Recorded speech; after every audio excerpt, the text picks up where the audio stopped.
Hey musical people, I'm Robert from A&G Central Music, and this is the second video in our series about what makes a student instrument different from a step-up or professional instrument.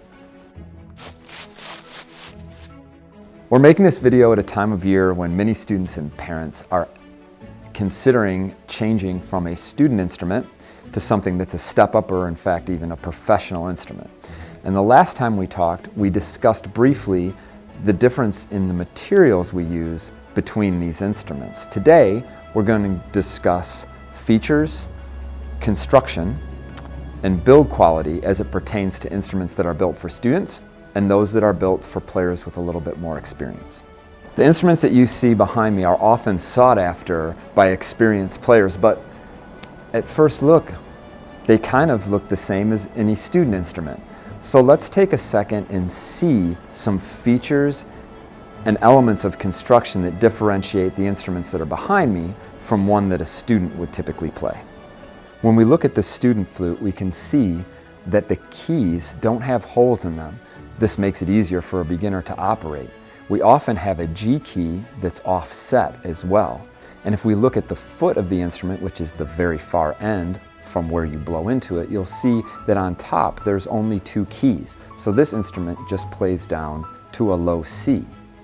Now let's compare that to this professional instrument where we can see that there are holes in the keys and that G key is in line with all of the other keys.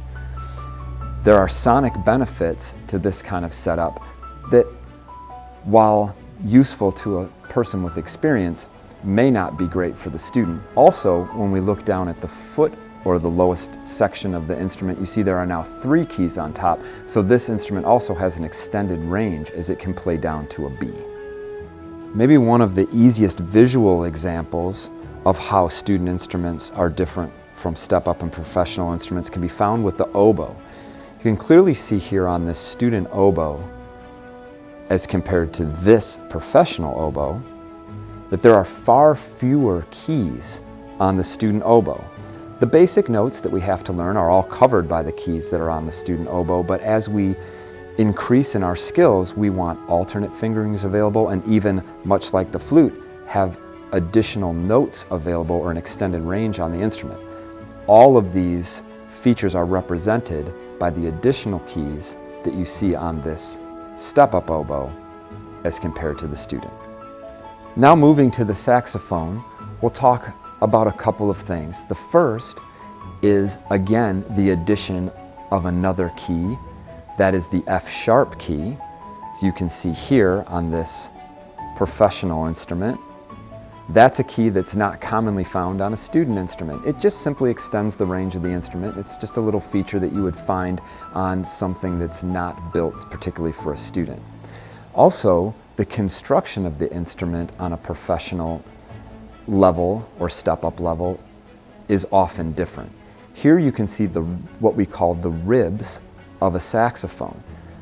Putting a rib on a saxophone as opposed to simply soldering on posts provides a more stable platform, which many players feel gives them a more solid action on the instrument. While not all step-up and professional trombones have F attachments, most do.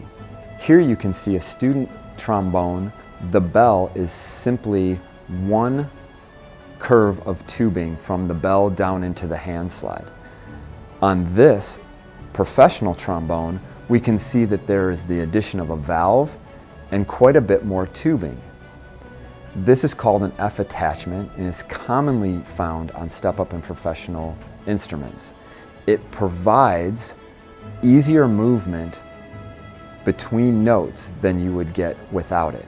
It also helps to extend the range of the instrument somewhat.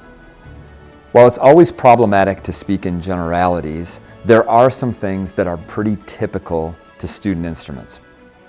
And that is that they are built to be rugged and durable and also provide a stable, easy platform for students to perform on.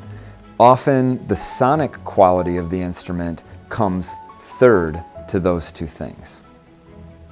In manufacturing these higher quality instruments, far more hand craftsmanship, time, and attention to detail is involved in the building of the instrument. And this comes through when we have the instrument in our hands, how they feel under our fingers, how they sound to us, and indeed the way they make us feel when we look at them. All of this adds to the together to create the experience that we have when we use a step-up or professional instrument. In the end, all of these explanations about the feel and sound of the instruments really can't convey the actual experience of playing one. So we welcome you to visit us and try a few out. If you found this video helpful, please give it a like and subscribe to our channel. And as always, I look forward to seeing you again very soon.